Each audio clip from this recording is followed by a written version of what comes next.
Loneliness feels worse than physical pain, scientifically measurable, neurologically proven. I'm Zeus, and I've watched humans suffer both for 5,000 years. One leaves scars you can see, the other destroys you from the inside, while everyone thinks you're fine. A Roman soldier could lose a limb in battle, scream, bleed, recover. His brain knew the enemy, knew the wound, knew how to heal. You scroll through 500 friends, 40 notifications, 3 group chats, and you feel more alone than a man bleeding in the Colosseum's sand. I'm going to show you why your brain treats loneliness like a physical injury. Worse, actually. Why humans would rather break a bone than feel what you're feeling right now.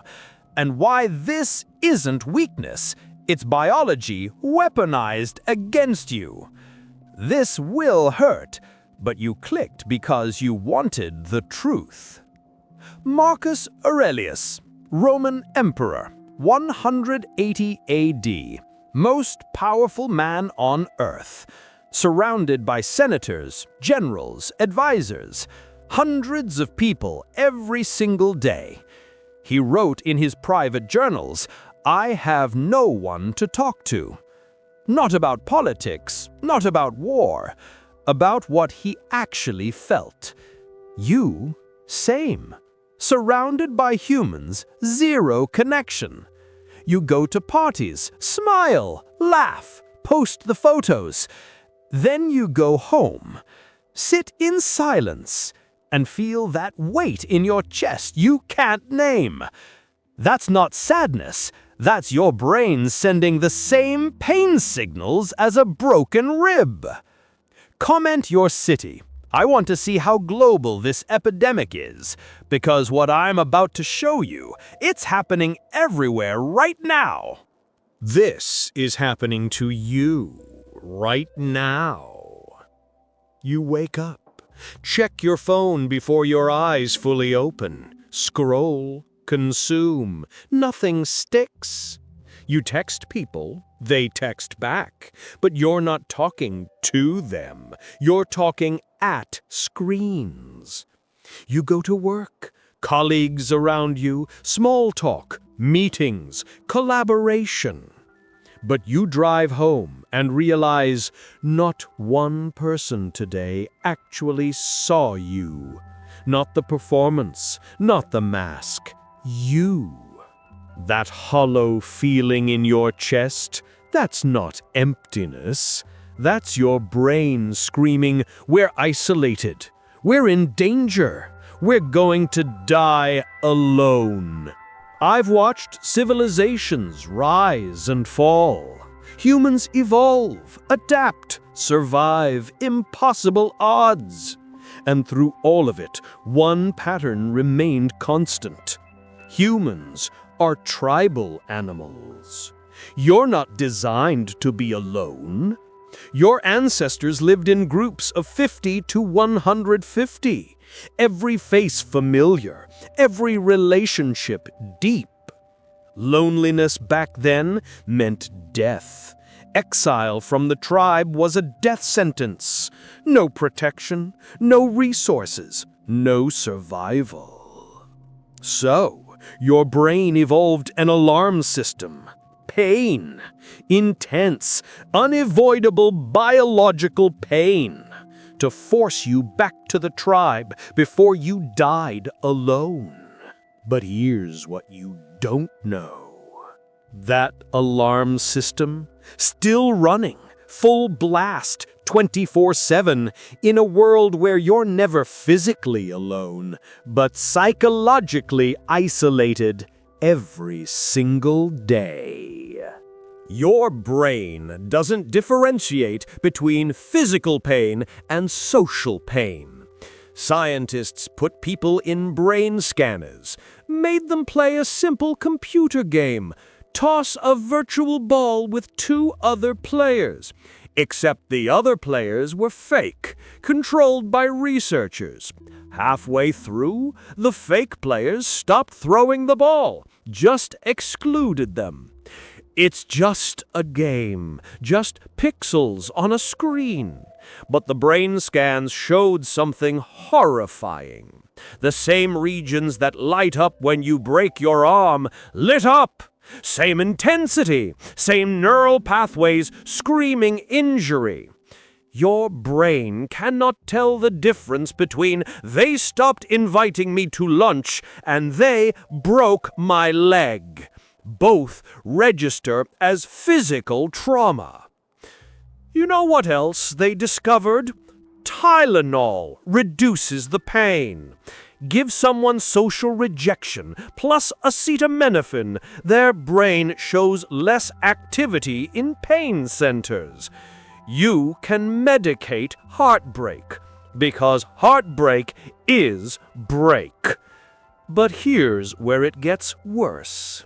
Physical pain has a limit. You break a bone, your body goes into shock, protects you. Social pain? No limit, no off switch. You can be rejected, excluded, invisible for years. Your brain never stops screaming. It just becomes background noise you call "my personality." The Roman soldier's leg healed in 6 weeks. Your loneliness? How long have you been carrying it? University of California, 2023. Chronic loneliness increases early death risk by 26%. Same impact as smoking 15 cigarettes per day. But cigarettes have warning labels, Surgeon General alerts, sin taxes. Loneliness? Society calls it independence. Now here's the part that will actually terrify you. Physical pain teaches you what to avoid. Touch fire, get burned, never touch fire again. Social pain teaches you the opposite. Feel rejected? Your brain says, try harder, be better, perform more. Chase the people who hurt you. Prove your worth to those who don't see it. It's the only pain that makes you run toward the source, because your brain is so desperate for tribal belonging, it would rather accept pain from the group than face exile alone. Let me show you something most mortals never see. You think you're handling it, functioning, working, showing up. But your body is screaming in ways you've learned to ignore. Meet Sarah, 28, marketing manager, Boston. Sleeps 8 hours, uses a sleep tracker, does everything right. Wakes up destroyed every morning. Gets every cold at the office, small infections that linger for weeks. Goes to her doctor. What's wrong with me? Tests, blood work, scans. You're fine, perfectly healthy. She's not fine. Chronic loneliness suppresses immune function at the same rate as smoking 15 cigarettes daily. Her body isn't sick, it's isolated. At 3 a.m., she can't sleep, scrolls Instagram, watches strangers at parties, couples on vacation, friends laughing. She thinks, I have insomnia. Wrong. That's hypervigilance. Her brain in threat detection mode, desperately scanning for social cues. The same pattern a soldier develops in combat, except her war is a quiet apartment and a phone full of contacts who never call. But there's one symptom worse than all these. She stops returning calls. Friends reach out. Hey, let's catch up. She sees the message, wants to respond, types something, deletes it. I'll reply later. Later never comes. Because loneliness creates a feedback loop. She feels alone, so she withdraws. Withdrawing makes her more alone, which makes her withdraw more until her friends stop trying. Your brain's solution to isolation: more isolation, like treating dehydration by avoiding water. I watched Marcus Aurelius do this exact thing. Stopped trusting anyone, built walls so high even he couldn't climb out. Died alone in a military camp, surrounded by soldiers, psychologically on another planet. You're doing the same thing, just with Wi-Fi. If this is hitting you, tap the like, subscribe for more of this. Here's what should make you furious. They told you this is normal, that feeling disconnected is just modern life, that everyone feels this way. It's not normal. It's pathological. Your grandparents lived in the same town their entire lives, knew their neighbors' names. You? 3 cities, 4 jobs. Your best friend from college. Haven't seen them in 2 years. You interact with 200 people online, know 0 people deeply. And here's what should really enrage you. Someone is profiting from every second of your pain. Social media promised connection, gave you infinite scrolling and algorithmic isolation. Average person checks their phone 144 times per day. Pew Research. 2 hours, 27 minutes scrolling. Your ancestors spent that time around fire, with tribe, faces, voices, real humans. You spend it consuming strangers' curated lives. Dating apps promised love, gave you infinite options and 0 commitment. Remote work promised freedom, gave you a laptop in an empty apartment. And when you feel empty, they sell you more. Streaming services to simulate company. Therapy to process the isolation they created. Apps to meet people you're too exhausted from loneliness to actually connect with. You pay for everything except the one thing you actually need: another human being who gives a damn. And you want to know the worst part? 700 million people globally report chronic loneliness. That's not a personal failure, that's a systemic disease. But here's the twist you're not expecting. You want me to tell you how to fix it? 7 steps? A framework? Here's the trap. You've been asking the wrong question. You ask, how do I stop feeling lonely? Same as asking, how do I stop feeling pain while bleeding? Stop the bleeding first, then the pain stops. Your loneliness isn't the problem, it's the symptom. The problem? You're living in a way that guarantees isolation. You moved for a job, left everyone you knew. You work from home, see no one. You scroll instead of call. You swipe instead of commit. Every choice optimized for convenience, flexibility, independence.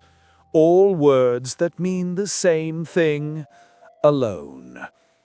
The Roman soldier wasn't lonely, not because he was stronger, because he slept in a tent with 11 other men, ate with them, marched with them, bled with them. Couldn't be alone if he tried. You built a life where you can be alone. Work alone, live alone, eat alone, entertainment alone. then wonder why you feel alone. It's not a mystery, it's math. The exit isn't a mindset shift, it's a life restructure. Your ancestors had forced proximity. You need to choose it deliberately. 1. Stop optimizing for convenience. That remote job? Why you know no one. That food delivery? Why you never leave your apartment. Convenience is the enemy of connection. Choose the inconvenient option, the one that forces you near humans. 2. Commit to recurring physical proximity. Not let's catch up sometime. Scheduled, recurring, non-negotiable. 1 dinner every week, same people, same table. Your brain needs to know, these humans will be here. This is my tribe. 3. Stop curating, start revealing. You perform online, highlight reel, best self, filtered. That's not connection, that's broadcasting. Real connection requires showing the parts you hide. The Roman soldier cried in front of his tent mates. They saw him weak, scared, human, and they didn't leave because they were weak too. That's what created the bond, shared weakness. You hide behind a screen, curating strength, performing confidence, all while dying inside.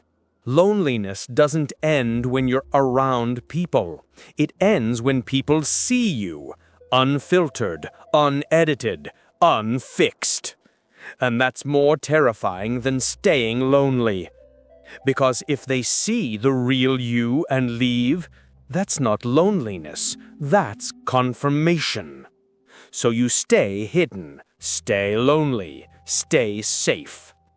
The pain of loneliness is brutal, but the pain of being truly seen and rejected, that's why you stay lonely. Comment 1 action you're taking this week. Not, I'll try to be more social. 1 concrete action. I'm calling my friend John on Thursday. I'm joining the gym class Saturday. Public commitment increases follow-through by 300%. Write it now. And speaking of what isolation reveals about character, next video, why power reveals who you really are. Everyone thinks they know their character until they get power. I've watched saints become tyrants, heroes become villains. All it took, a little authority. Power doesn't corrupt, it reveals. Most of you, 1 promotion away from becoming the person you hate. Don't miss it. 5 millennia, same pattern. Humans invent tools to connect, end up more isolated. The irony? You have more ways to reach someone than any generation in history, and you're never been harder to reach. The Roman soldier knew 100 people deeply. You know 5,000 people superficially. He died with brothers beside him. You'll die with followers who never knew your name. Until we meet again, mortals.